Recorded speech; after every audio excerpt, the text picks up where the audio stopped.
dividend remittances and national government share from PAGCOR income. The Bangko Sentral projects December inflation to settle with 3.6 to 4.4%. The BSP points to higher prices of meat and rice as the primary sources of upward price pressures this month. However, lower prices of agricultural goods like vegetables and fish, along with cheaper electricity and fuel costs, are seen to contribute to downward pressures. Meanwhile, analysts say the Philippines will likely miss the government's growth target for 2024 amid external headwinds and risks that could derail the country's recovery. Moody's Analytics says, quote, "Everything must go right to achieve the target growth rate, including efficient government spending."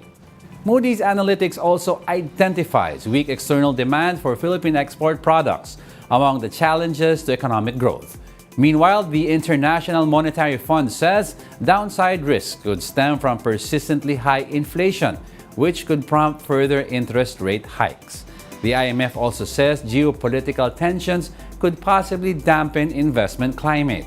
The government has narrowed its growth target to 6.5 to 7.5% for 2024 from the previous 6.5 to 8% target band. The British Chamber of Commerce of the Philippines bears its wish list for the Philippine government to push for more improvements on trade relations. In an interview on The Big Story, BCCP Executive Director Chris Nelson says trade relations between the Philippines and the UK is at its strongest yet. However, the chamber notes that the Philippines must compete with other countries in attracting more investment from Britain. The BCCP is hopeful that the government would produce red tape to make it easier to do business in the country. We'd like to see companies settle here. We do a lot of work with SMEs and MSMEs, and therefore we want to speed up that process. We're strong also supporters of infrastructure spending, particularly digitalization. I think we all would like to see the support of that, and that will also help in terms of process.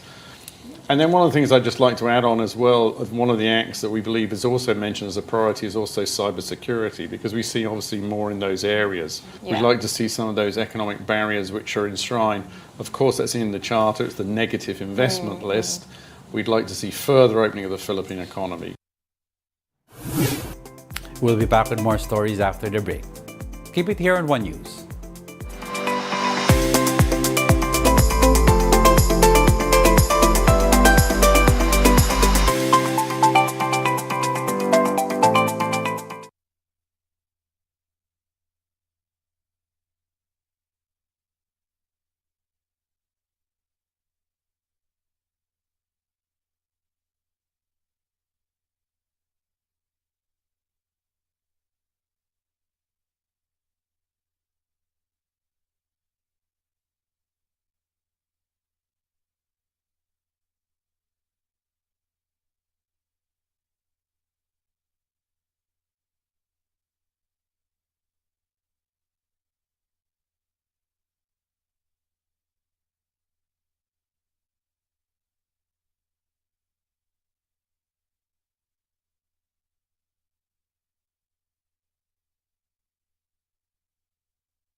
You're still watching One News Now. I'm Jago Castro.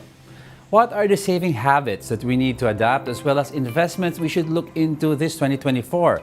Well, we'll ask these questions to Wealth Coach Chinkee Tan. Chinkee, thank you very much for joining us. Hi there, Diego. Good morning, and good morning to all of your viewers. Alam mo, Chinkee, year in and year out, ako, guilty rin ako dito. No? We always have a pledge to ourselves na spending habit ko, what should I spend on, what should I be kuripot on, and what should I invest in. But in terms of this new year, no, how should we spend this coming 2024? What should we do to, jumpstart this attitude of trying to be better year on year? Yeah, this coming 2024 definitely will be a interesting and challenging year. Because number one, I do believe, especially what the economists are saying, is we have to really be more cautious about our food security. Okay. Food security in the sense, if you notice, if you go to a supermarket, Diego, you Yes. be quite surprised with the prices of food and basic food and commodity. And that's one of the major issues specifically for Filipinos, yung food security. Okay. And I hope we won't come to a time na may pera ka pero wala ka na mabilhan. Correct. Kasi nga, dahil nga kulang ang production ng ano. Kaya nga, I will really encourage people, specifically, number one, to maximize every resources or probably land that you have, no? Kahit sa pasuman yan or any vacant land that you should plant. You should plant, and for production for your own food, that's number one. Food business definitely will be really a great opportunity Okay. this coming 2024. So that's number one thing that we need to be more careful. And then second thing that we need to do this coming 2024 in terms of we need to be more practical in terms of buying things. It doesn't mean to say that you earn money, you should spend it. The goal of having more money is not for you to spend more. The goal for having more money is for you to save more and invest more. Okay. Save for number one, for emergency fund. When you say emergency fund, just in case if a pandemic one happened, it means say there's a possibility for pandemic two. I'm not saying it will happen. Yes. But we need to be prepared. At least we need to have at least 3 to 6 months of our emergency funds or expenses. And on top of that, the next goal, once you have already secured your emergency fund, the next goal is to make your money grow, to go into business or probably to invest and grow your money. So parang ang sinasabi mo, ito yung sa savings, no? But alam mo, Chinkee, kasi some people are confused, no? How do we save? Is it 20% of our gross salary? Or bayaran muna natin lahat ng payables, what needs to be paid, and then yung natitira, yun ang isi-save? What's a best practice or a good habit to start saving? There, number two simple principles lang. The number one, let's entertain muna the idea of having the right mindset now when it comes to saving money. The right formula or right mindset should be income minus savings equivalent to expenses. Kumita ka, magtabi ka muna, tigo muna, bago ka gumasta o gumastos. Okay. Because kung inuna mo talaga yung paggastos mo, ni pisong duling walang matitira. Diba? So, pag inuna mo naman pag-iipon mo, kung ano yung matira, doon ka gumastos, meron kang talagang masusubi, meron ka talagang matitira. That's number one. Okay. And number two, when it comes to percentage, it all depends on the capability and capacity of a person. Like for example, if you are going to start by lifting weights, no, to exercise, mag-weights ka. What if I tell you, okay, Diego, let's start with 100 pounds. Do you think you can carry 100 pounds? Yeah. That's right. Diba, mabigat siya. Yeah. So I will ask you, ano kaya mo? Kaya ko lang siguro 10 pounds. So let's start with that. So likewise, sa pag-iipon, kung anong kaya ng tao, kung anong kakayanan ng tao, kung 5%, 5%, 10%, 10%, and as you lift, di ba, parang more weights, di ba, from 5 pounds to 10 pounds to 15 to 20, ganun din. As your income increases, you don't increase your standard of living and spending, but you increase your standard of savings and investing from 5% to 10% to 20% to 30% as your income increases. So parang ano siya, no, Chinkee, parang progressing, no? Yes. Ang isang question kasi, you were talking about investment opportunities, like food business and all. But for example, yung money or kunyari, a small business, magtatayo ka, the money that you're going to use for that, does it come from the savings that naipon mo? Kunyari, nakaipon ka ng 1 year? Or will it come from the money on hand that you have? Yeah, that's a very interesting question. No? Yung first, yung emergency fund is untouchable. Ang Okay. ibig sabihin kasi ng emergency fund, it's for in case of emergency. Just like a spare tire, di ba? Hindi mo naman tinatanggal yung spare tire sa sasakyan mo kasi gagamitin mo sa ibang bagay. Just in case na ma-flat ka, meron ka na pwedeng gamitin on that moment. So, emergency fund is untouchable. You will set another savings fund for business and opportunities and investment. Iba pa okay. yun, aside from the emergency fund. Okay. So, speaking of business naman, when kunyari mag-i-invest ako, I have a certain amount of money. How much percentage na pwede ko i-risk para ilagay sa business? That's a good question, no? Yun nga, it's a proven fact, 90% of businesses fail on their first attempt. Okay. So you have 90% chance of losing the money. So the way to really minimize risk is if you have 100,000 pesos, let's put it 100,000 pesos, you only invest 10% of the amount. Ano yung 10% nun? Di ba 10,000? That's So correct. you look for an opportunity na 10,000 pesos lang. Just in case you made a mistake, you still have 90,000. Another 10%, nagkamali ka pa rin, wala pa rin. Another 10%, nagkamali ka pa rin. On the fourth attempt, kumita na. You found the system already. The good news, you have still 60% to reinvest to recover the 40% that was lost. So, interesting. So, sinasabi mo, Chinkee, no, sorry. Sinasabi mo, kunyari, 100,000 ang, kunyari, may 100,000 Pera. ako ngayon. Pera, no? 10% non kunin ko. So, let's say 10,000. I have 10,000. Tsaka ako maghahanap sa 10,000, what will yield me the highest Yes. return? Instead of, Yes. ito dream ko, tatayo ako ng bar, may 100,000 ako. So, it's the other way around. Yeah, just Okay. like, ano mo Interesting, naman, yeah. Diego, no? Oh. Diba, you bought your car, diba? Yeah. Pag bumili ka ng brand new car, pag nagasgas ang brand new car, pag nagasgas, masakit. Yes. Oh, pero pag second hand car, 'di ba? Pag nagasgas, okay lang, sanay na eh. Yes, that's right. Okay, so that's interesting, no? And of course, since pa-approach na ang medianoche natin this Sunday, no? I think. Anong last-minute tips mo on how should we spend for this upcoming medianoche?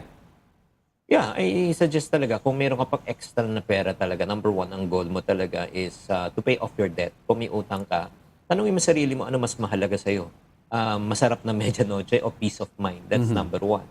Number two is kung may extra kang pera, again, secure the emergency fund just like what I mentioned. Kung may extra kang pera at the start of the year, palaguin mo, inegosyo mo. Diba? Ang daming opportunity this coming 2024. Okay. 2024, I do believe will be one of the greatest. As we know, pandemic is already, nagbabalik na tayo, back to normal na Yes, tayo. 2024, talagang mag-all out yan. Kaya nga, it's a make or break this coming 2024. May mga ups and may mga downs yan. Pero ako, I'm more optimistic for this coming 2024. Oo nga, kasi it looks like it's gonna be the first full year talaga na coming from the pandemic na dire-diretso tayo, no? Sorry, Chinkee, I have to ask you one last question. It's an age-old question sa mga tulad natin. Every time na papasok na ang December, we always say to ourselves, nako, sana pala nung January pa lang nag-iipon na ako ng regalo for December. Is that the prudent thing to do, Chinkee? Or do we wait talaga last minute para dun papasok ang mga sale and by that time nakaipon na tayo ng konti? Yeah, well, it's just like saying, di ba, minsan may lalapit sa akin na may mga empleyado ko, boss, may emergency ako. Anong emergency mo? Manganganak na misis ko eh. Sabi ko, kailan ba nabuntis ang misis mo? Kahapon? Di ba? It took him 9 months, di ba? 9 months na talagang lumalaki, di ba? Yung bata, sinapupunan ng nanay. So, 9 months. So, ibig sabihin yan, hindi ka nag-prepare nung 9 months ago. And likewise, if you say you want to splurge on this coming Christmas of 2024, you have 12 months. So, you have to start saving already on month 1 on how much that you really want to set aside on a monthly basis. So, once you reach December, you will not be financially stressed. So, likewise with this principle applies not only for Christmas, but also for financial education, Okay. yung mga plano mo sa buhay, mga financial goals mo, whether short-term, medium-term, or long-term goals. Yan, thank you very much, Chinkee, for joining us. It was really a pleasure to talk to you and have a Happy New Year. Yes, likewise, Diego. Thank you, Chinkee Tan. The Bureau of Internal Revenue is imposing a 1% withholding tax on online platform providers. The BIR will impose a withholding tax of 1% on one-half of the gross remittances of the online platform providers to the sellers of goods and services. The withholding tax imposed, however, will not apply if the annual total gross remittances to an online merchant for the past taxable year have not exceeded 500,000 pesos. Also excluded are online sellers with cumulative gross remittances to an online merchant in a taxable year that have not yet exceeded 500,000 pesos, as well as those cooperatives with a valid certificate of tax exemption. A few days before the new year, individuals are already lining up at groceries for their medianoche shopping. Due to the large number of shoppers, some products like biscuits used for dessert have run out. Most of their purchases also include sauces for preparations, alcoholic beverages, and soft drinks. Some shoppers admit that their New Year's Eve celebration is now simpler due to budget constraints. But they mention that the tradition of having noodles for long life, kakanin to maintain a strong relationship, and fruits for good luck will always remain. The Trade Department, for their part, says they continue to monitor shrinkflation changes implemented by manufacturers. And those are the top business stories of the hour. I'm Diego Castro. Join us again at 2 p.m. We are One News. All sides, all the time.